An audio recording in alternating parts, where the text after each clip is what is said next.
Welcome back to the deep dive. We delve into the sources you provide, aiming to give you that essential knowledge, maybe cutting through some of the noise, but also finding those surprising details along the way. And today, we're tackling a really fascinating figure, Theodor Fontane. Right. One of German literature's absolute giants. But the really strange thing, the thing we want to unpack, is that his fame, his reputation, it pretty much all rests on work he did quite late in life. It's a massive paradox, isn't it? When you think Fontane, you think Effi Briest, you think Der Stecklen, the great realist novel. Exactly, masterpieces. But almost all of that defining work, the stuff that guarantees his place in literature, was written after he turned 56. So what was happening in the 5 decades before that? Well, that's the story. It was this constant, often really quite desperate struggle, a negotiation between his artistic drive, which is clearly there from early on, and just the basic grinding need to make a living. Financial survival. So our mission today, our deep dive, is to explore that journey. We want to get behind the famous novels and understand the man shaped by this long, often contradictory life. Yeah, tracing the path from, the Huguenot pharmacist's son. Who ends up, believe it or not, fighting on the barricades in 1848, or attempting to. And then pivot again. He becomes a servant of the conservative Prussian state, even writing propaganda for them. Survives a war scare, gets captured. And only then, after all that, does he finally emerge as this incredibly sharp, clear-eyed social realist, holding that mirror up to Prussian society, flaws and all. It sounds like the core tension, the recurring theme here is going to be this clash within him. Absolutely. It's the romantic idealist, the young poet fired up by revolution, constantly battling against the practical demands of life, which eventually forged him into this meticulous, observant novelist. That journey from the, let's say, fire of youth to the eventual, maybe, quiet power of his later realism, is also what we need to understand. It's key to seeing why those late novels have such profound depth, such humanity. It wasn't just talent, it was lived experience, decades of compromise and observation. Okay, let's begin at the beginning. The origins. Theodor Fontane, born 1819, Neuruppin, in the Lowen Apotheke, the Lion Pharmacy. And that heritage is important. Not just German, but Huguenot, descended from French Protestants who fled persecution, welcomed into Brandenburg by the Edict of Potsdam back in 1689. That background carries a certain weight, doesn't it? A history of, well, displacement, but also resilience, maybe a tendency towards careful, critical observation. I think so. It gives him a slightly outsider perspective, perhaps. Yeah. But the immediate defining force in his early childhood wasn't heritage, it was instability, financial chaos, really. Despite the respectable lineage, you mentioned connections to the court even. Yes, but his father, Louis-Henri Fontane, had a serious problem. Gambling. Massive debts piled up. So much so. So much so that by 1826, he had to sell the family pharmacy in Neuruppin, the foundation of their life. Wow, okay, that's significant. The man who would later write so powerfully about social standing, about the precariousness of it all, he experiences that vulnerability himself, very young. Exactly. Even though his father apparently managed to sell it at a profit, the shock of losing that anchor, that security, must have left a deep mark. A lifelong fear of instability, perhaps. It certainly seems plausible. Where did they go after that? The family moved to Swinemunde on the Baltic coast. His father bought another pharmacy there, the Adler Apotheke. Swinemunde, was that a step down? More provincial? Actually, no. That's the interesting part. Swinemunde was booming. It was being developed as a fashionable seaside resort, consciously modeled on places like Brighton in England. So not isolated at all. Quite the opposite. It gave young Theodore exposure to a wider world. Steamships brought in visitors, goods, and crucially, foreign newspapers. He's reading about the July Revolution in France in 1830, getting this early political education. He's seeing more than just Prussian life. But the family plan remained the same, I assume? Pharmacy was the designated path? Oh, absolutely. That was the expectation. So despite this budding curiosity about the world and literature, he starts his formal pharmacy apprenticeship in Berlin in 1836. A good one, some Weissenschwan. So science versus imagination. The daily grind of the apothecary versus the pull of words. He's literally grinding powders and mixing potions, but his mind is clearly elsewhere. This period really fuels his literary ambitions. He's reading the radical democratic writers of the Vormers period. Feeling that tension between, the Iron Age reality and the romantic ideals he's drawn to. Precisely. And he starts writing himself. His first novella, Geschwisterliebe Sibling Love, gets published in 1839. And this conflict intensifies when he moves to Leipzig around 1841. Yes, his Leipzig period is crucial. He's working in another Adler apothecary, but he dives headfirst into the literary scene. He joins the Hervé Club. Which wasn't just a book club. No, this was a circle around the poet George Hervé, very much associated with pro-revolutionary democratic ideas. Serious stuff. Fontane's getting deeply involved. So involved, in fact, that he gets a significant offer. He does. He's offered the editorship of a literary magazine called Eisenbahn. A real chance to jump into the literary world full-time. Oh. But he turns it down, explicitly declines it. Why? Because he hasn't finished his formal pharmacy training yet. He feels he needs that qualification, that piece of paper, guaranteeing some sort of stability. So even then, the pragmatist wins out over the passionate writer. Security first. It's a pattern we'll see again and again. That need for security, for a professional foothold, shapes so many of his decisions. It's an early defining compromise. That need for professional validation, maybe also community, leads him to another key Berlin institution when he returns, the Tunnel über der Spree. Ah, yes, the Tunnel. He joined in 1844, and this wasn't some cozy amateur group either. It was a demanding literary society, met every Sunday. With a pretty tough review process, I understand. Ruthless, apparently. Members presented new works, they called them Spain, shavings, and the others critiqued them. Fontaine, coming from the more politically charged Hervé circle, really struggled at first. His work didn't fit their mold. Not easily. Their rating system included very good, good, bad, and the dreaded Verfehlt, miss the mark, failed. And apparently Verfehlt was a common verdict for many submissions, not just his. So how did he break through? It took a trip. His first visit to England in 1845. Very short, only 14 days. But he came back energized. And wrote something that clicked. He wrote the ballad, Their Tower Brand, The Fire at the Tower, presented it to the Tunnel, and the reception was overwhelmingly positive. Ah, so England provided the spark. It did. The success of that ballad, with its historical setting, its atmosphere, its ghostly ending, it showed him his niche. The historical ballad, he found his subjects. Anglo-Scottish history, Impression history. Because he's found a literary direction, he's honing his craft, but he's still training as a pharmacist. Yes, he finally gets his full qualification, apothecary erster Klasse, in 1847. And he's working as a provisor, a supervising pharmacist in Berlin, when everything explodes. 1848, the March Revolution. Exactly. And Fontaine, despite his pragmatic streak, is swept up in the revolutionary fervor. He's a sympathizer, deeply so. And his participation. Well, it's quite something, isn't it? It's wonderfully ironic.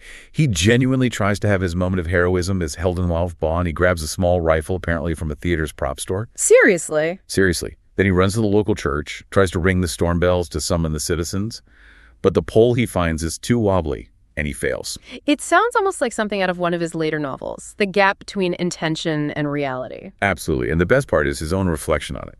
Because he had done his 1 year of compulsory military service, he understood weapons.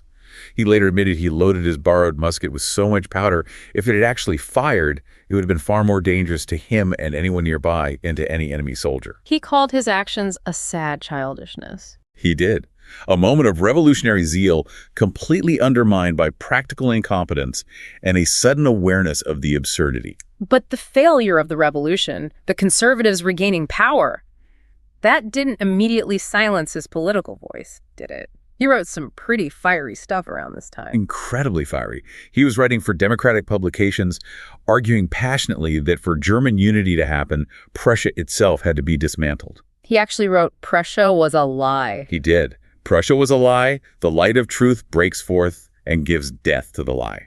That's the voice of the 1848 idealist, full throttle. Strong words. Words that could get you into trouble when the old powers reassert themselves. Precisely.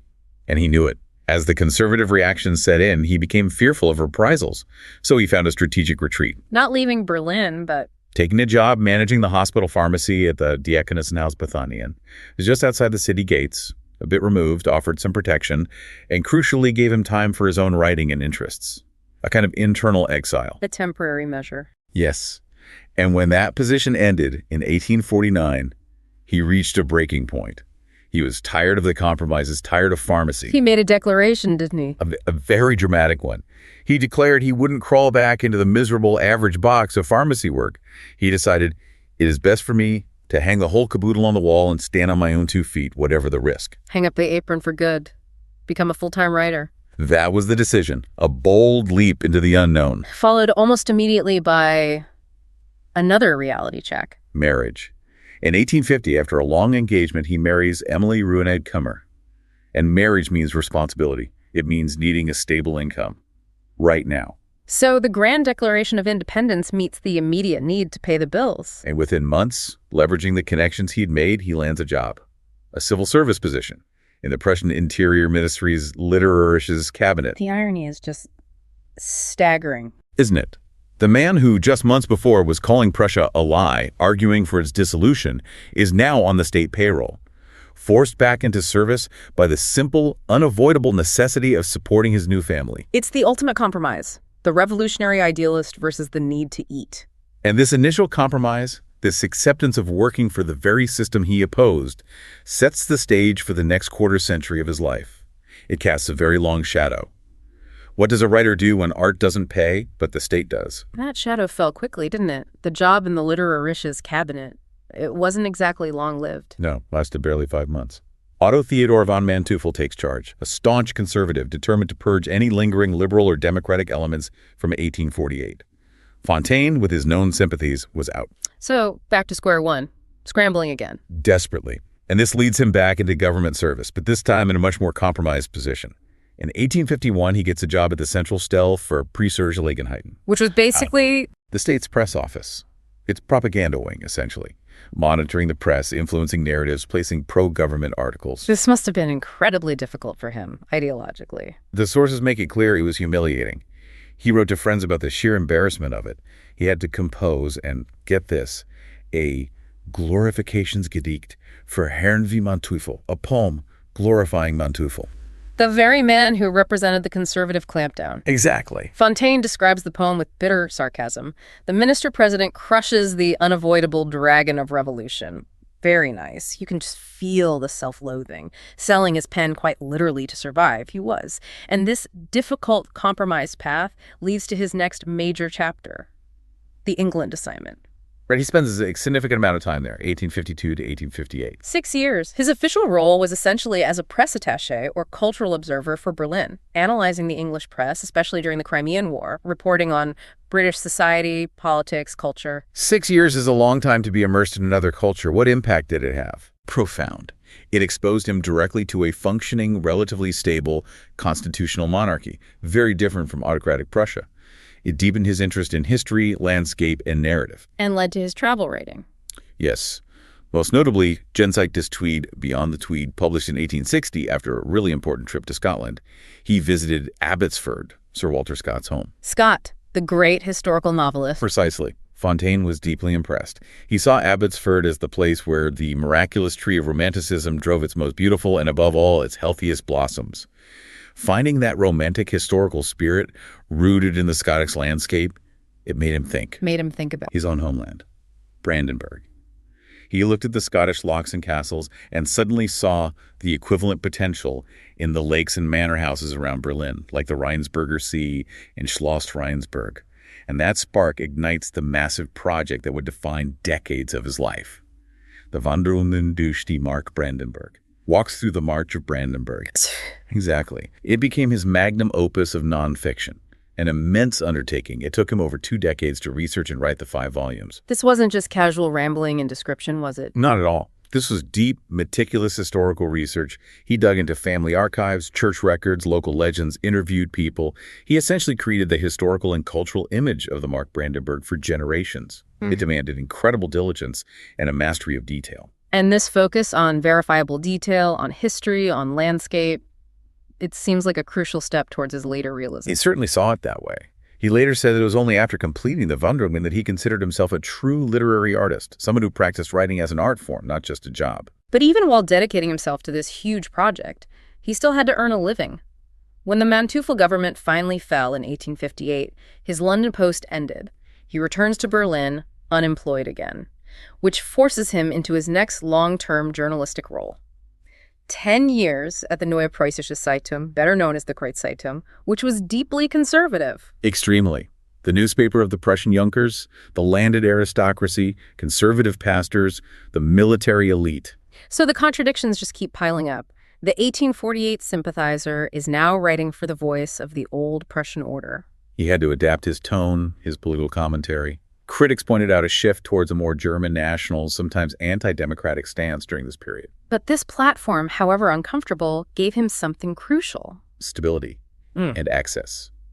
Working for the Zeitung likely opened doors, gave him connections needed for the von der Roman research. It was another complex compromise, using the establishment's platform to fund the work that would subtly critique that very establishment. He even tried his hand at actual politics for a moment. Briefly, yes. In 1862, he stood for election to the Prussian parliament for the Conservative Party. Disastrously. He was unsuccessful, politically marginalized, and even ended up being satirized in the press. It was a short-lived and rather bruising experience. He was clearly not cut out for direct politics. Caught between worlds. Not radical enough for his old friends, perhaps not conservative enough for his new allies. And then comes another major demand on his pen: the Unification Wars. Denmark in 1864, Austria in 1866, France in 1870-71. He was commissioned by the Prussian state to write the official histories of these wars. A massive task. It resulted in something like 4,000 pages of military history. Did he bring a unique perspective to this? He did. He had a genuine lifelong interest in military affairs, strategy, the Napoleonic campaigns. Gordon Craig, the historian, noted Fontane's deep military expertise. But it wasn't just dry official history, was it? He tried to capture more. Absolutely. He was committed to showing multiple perspectives. He insisted on using sources not just from the Prussian side, but also from the Danish, Austrian, and French. He included accounts from ordinary soldiers, peasants caught in the crossfire. He wasn't swept up in the jingoism. He described modern war starkly as a science of killing. And his commitment to on-the-ground research during the Franco-Prussian War led to a moment of real personal danger. A truly dramatic incident. September 1870. He's near Domremy in France, birthplace of Joan of Arc, researching for his war book. He's wearing a Red Cross armband, but significantly carrying a concealed revolver. Not exactly standard procedure for a historian. No. And he gets detained by francs-tireurs, French irregular fighters who suspect him of being a Prussian spy. And he genuinely feared for his life. He was terrified. He wrote about being close to being shot dead. He was held prisoner for weeks. How was he released? The story often involves Bismarck, doesn't it? That's the common myth, but the sources clarify it. His release was actually secured through the intervention of an old friend from his tunnel days, the Jewish scholar Moritz Lazarus. Lazarus used his connections. Yes. Lazarus contacted the French justice minister, Adolphe Crémieux, who was also Jewish, and vouched for Fontaine, confirming he wasn't a spy. That's what got him freed. Bismarck's famous telegram ordering his release arrived 6 days after he was already let go. Another irony. And didn't the Prussians then renege on a prisoner swap? They did. An exchange had been agreed upon for a captured French officer, but the Prussian authorities refused to honor it after Fontaine was released through Lazarus's efforts. Fontaine was reportedly furious about this breach of faith. It showed him the cold, calculating nature of the state he was serving. This whole experience, the capture, the fear, the political maneuvering, seems like it might have been a turning point. It feels like a final straw in many ways. Shortly after returning, in 1870, he resigns from the conservative Zeitung. And moves where? He takes up the position of theater critic for the Vossische Zeitung, a major Berlin newspaper, but moderate liberal in its outlook, affectionately known as Tante Voss. And Voss. A significant shift in readership and tone, from the Junkers to the educated Berlin middle class. Exactly. And he held this post for 20 years, becoming one of Berlin's most influential critics. He wrote around 650 reviews. Often under intense deadline pressure, I imagine. Incredibly so. Reviews often had to be written late at night after the performance and then rushed to the newspaper office by 2 a.m., sometimes delivered by Emily or his children. What was his style like as a critic? Revolutionary for its time. He ditched the dry, academic, scholarly tone that was common. His reviews were lively, witty, filled with anecdotes and sharp comparisons. It's a flat lemonade comparison for a bad play. That's a famous one. He had a knack for vivid metaphors that told his readers instantly whether he thought a play was gold or tin. He made criticism engaging and accessible. So he's found a new, more congenial platform. But the lure of state security hadn't entirely vanished. There was one last attempt. One final grasp for that ultimate stability and prestige. In 1876, at the age of 56, he accepts the position of secretary at the Prussian Academy of Arts. He even undertook a preparatory tour of Italy, hoping this would be a comfortable final post. But it didn't work out. It was a disaster. He found the reality insulting. The director, Anton von Werner, was a painter 24 years younger than him, and Fontane felt he was being treated like a mere assistant, not a respected senior figure. His pride was wounded. Deeply. After only 2 months, crucially, after his appointment was officially confirmed, securing his pension rights, he quit. And the resignation letter? Was blunt. He wrote something like, "It serves badly at 56 under a youthful hair of 32. No mincing words." This time, the break was final. This was it, the decisive moment. He was 56 years old. He famously declared he was thoroughly sick of the whole patriotic junk.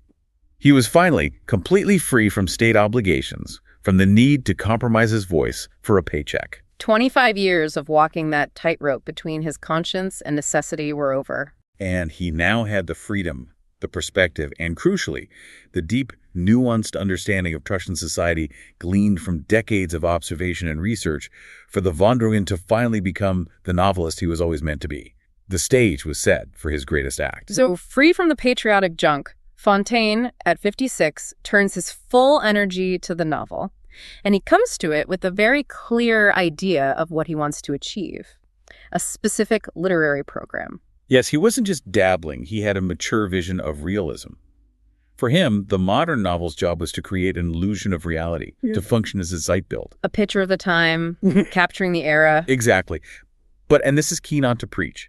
He wasn't interested in telling readers what to think or how to fix society. His goal was just to show how things stand. Precisely. He saw the artist as primarily an observer, a witness, present the world accurately with all its complexities and contradictions, and then leave the interpretation, the judgment, the call for change entirely up to the reader. Which feels very modern, that refusal to provide easy moral answers. It is. And technically, his most groundbreaking move was his absolute focus on dialogue.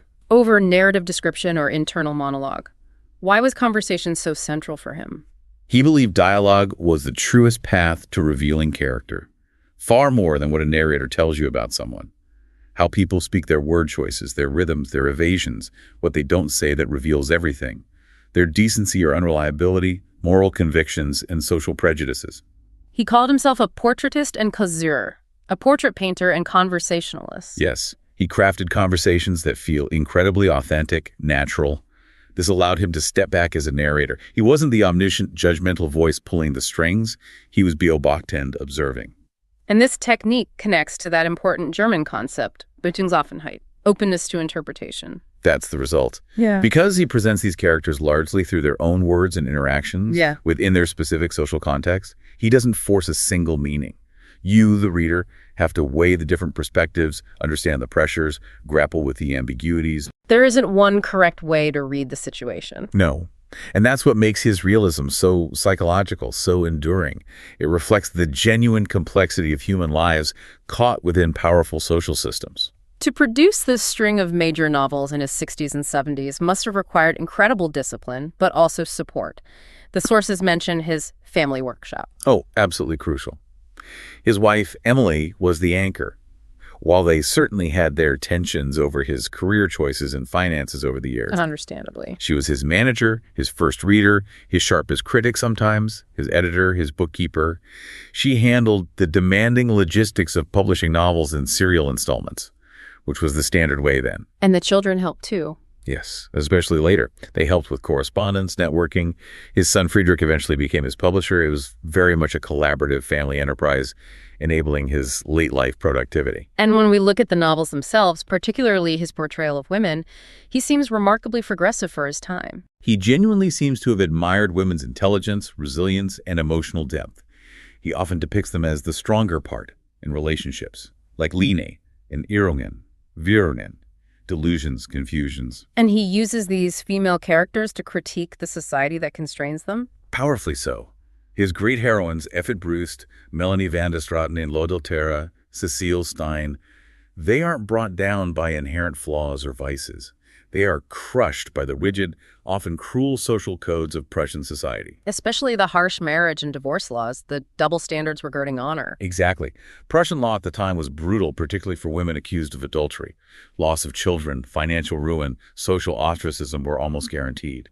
Fontane shows how the system itself destroys them, exposing its hypocrisy and inhumanity. Which brings us to perhaps his most famous novel, Effi Briest, published in 1896. His undisputed masterpiece, a devastating examination of guilt, fate, societal pressure, and the consequences of a youthful transgression within that unforgiving upper-class world. And it ends with that incredibly poignant, famously ambiguous line from Effi's father looking back at the tragedy. Ach, Louise, alas, das ist ein zu weites Feld. Oh, Louise, let it be. That is too wide a field. It perfectly encapsulates Fontane's perspective. The forces at play are too vast, too complex for easy judgments or simple blame. It resists closure, reflecting that Deutungsoffenheit. His final great novel, Der Stechlin, published just after his death in 1899, seems to strike a different tone. It does. It's more contemplative, elegiac. It's less about dramatic social conflict and more about the passage of time, the quiet fading of the old Prussian Junker world, the sense of an era ending. He knew he was writing at the sunset of that world. He seemed very aware of it. When someone praised the novel during its serialization, he responded with a line echoing Goethe's Faust, "Linger a while, you are so beautiful, I may say it, for I see the sunset," acknowledging the beauty but also the finality. There was also a significant shift towards autobiographical writing late in his life, triggered by a health crisis. Yes, a severe illness in 1892. Probably influenza, complicated by an accidental overdose of morphine prescribed for the pain. It left him deeply shaken, perhaps suffering from some form of depression or neurological issue. And his doctor suggested writing as therapy. Exactly. He advised Fontaine to write down his childhood memories as a way to process and recover. This led to Mein Kinderjahr, My Childhood Years, and later Von 20 bis 30, From 20 to 30. That idea of writing as therapy, as unburdening, it seems relevant when we consider his letters. Very relevant. Fontaine was a prolific letter writer throughout his life, and his letters are often strikingly different in tone from his published works, much more polemical, opinionated, sometimes quite drastic. A place to vent the frustrations he couldn't express elsewhere. It seems so. Thomas Mann, who deeply admired Fontaine, spoke of the infinite love evoked by his writing style, especially in the letters, that sense of authentic personality. But these private letters also reveal some stark contradictions, particularly in his political views and prejudices. They do. While his novels are models of balanced observation, and he maintained lifelong important friendships with Jewish individuals like Moritz Lazarus and the publisher Salomon Glogowski. People who were genuinely helpful and supportive to him. Absolutely. And he publicly acknowledged this. There's an unpublished poem for his 75th birthday where he notes wryly that the Prussian nobility ignored the occasion, while his Jewish friends came in battalions. He even intervened personally to help a friend's daughter overcome family objections to marrying a practicing Jew. So publicly and personally, there's evidence of positive relationships and actions, but privately. Privately, especially in letters from his very last years, some deeply ingrained anti-Jewish prejudices of the era surface with, frankly, shocking virulence. In 1898, he writes about Jews as a terrible people, expressing sentiments common in the rising anti-Semitism of the time. It's a jarring contrast. How do we reconcile that? It's difficult. It highlights the deep Ungleichzeitigkeiten, the internal inconsistencies within the man himself and within his society. The great observer wasn't immune to the biases of his time. Perhaps the letters served as that private space to express thoughts he knew were unacceptable or unhelpful in his public-facing art, which aimed for that broader, more objective sight build. A complex, perhaps uncomfortable aspect of the man behind the masterpieces. Undeniably. It reminds us that even literary giants are products of their time, carrying its contradictions within them. Despite these private shadows, his final years were marked by widespread public recognition and celebration. Oh, yes. His 70th and 75th birthdays were treated as major cultural events. The Vossische Zeitung awarded him a generous lifetime pension. Berlin University gave him an honorary doctorate. He was finally feted as the grand old man of German letters. And he seemed to face his own end with characteristic clarity. With a kind of poetic realism, he wrote verses about his declining health using metaphors of the wind rushing past. What you want to do quickly. He even got involved in one last public debate. Yes. The controversy over where Bismarck should be buried after his death in 1898. Fontaine weighed in, using his considerable public stature to argue successfully that Bismarck's own wish to be buried at his estate, Friedrichsruhe, should be respected, rather than a grand state funeral in Berlin. A final assertion of individual will over state pomp, perhaps. Perhaps. Fontaine himself passed away peacefully, not long after, on September 20, 1898. His wife Emily described it poetically, not as a dying, but as a harmonious extinguishing, still in full possession of his faculties. And his legacy was immediate. Instantly recognized. Figures like Thomas Mann revered him. Critics like Kurt Tucholsky praised his technical brilliance and that unique, subtle Berlin with the Klein Berliner Plinzler that kept his writing grounded. Gordon Craig famously called him the greatest German novelist between Goethe and Thomas Mann. But his personal archive, his letters, they weren't preserved intact. No. After his death, his family, acting as a testamentary commission, took control of his papers, and they actively censored, edited, and even destroyed parts of his correspondence and unpublished writings. Why? To protect his image. Presumably to create a more purified, less contradictory public image of the great writer, removing the uncomfortable bits, the sharp edges, the private prejudices. So the full picture is fragmented. It is. But even with that fragmentation, the body of work that survives is immense. A profound psychological portrait gallery and an incredibly dense, nuanced report on a complex, contradictory century. #outro. So after journeying through this long, complex life, what does Theodor Fontane's story mean for us, looking back? Here's a man whose greatness emerged late, forged in decades of compromise. I think the key takeaway is how he embodied and then reflected the contradictions of his time.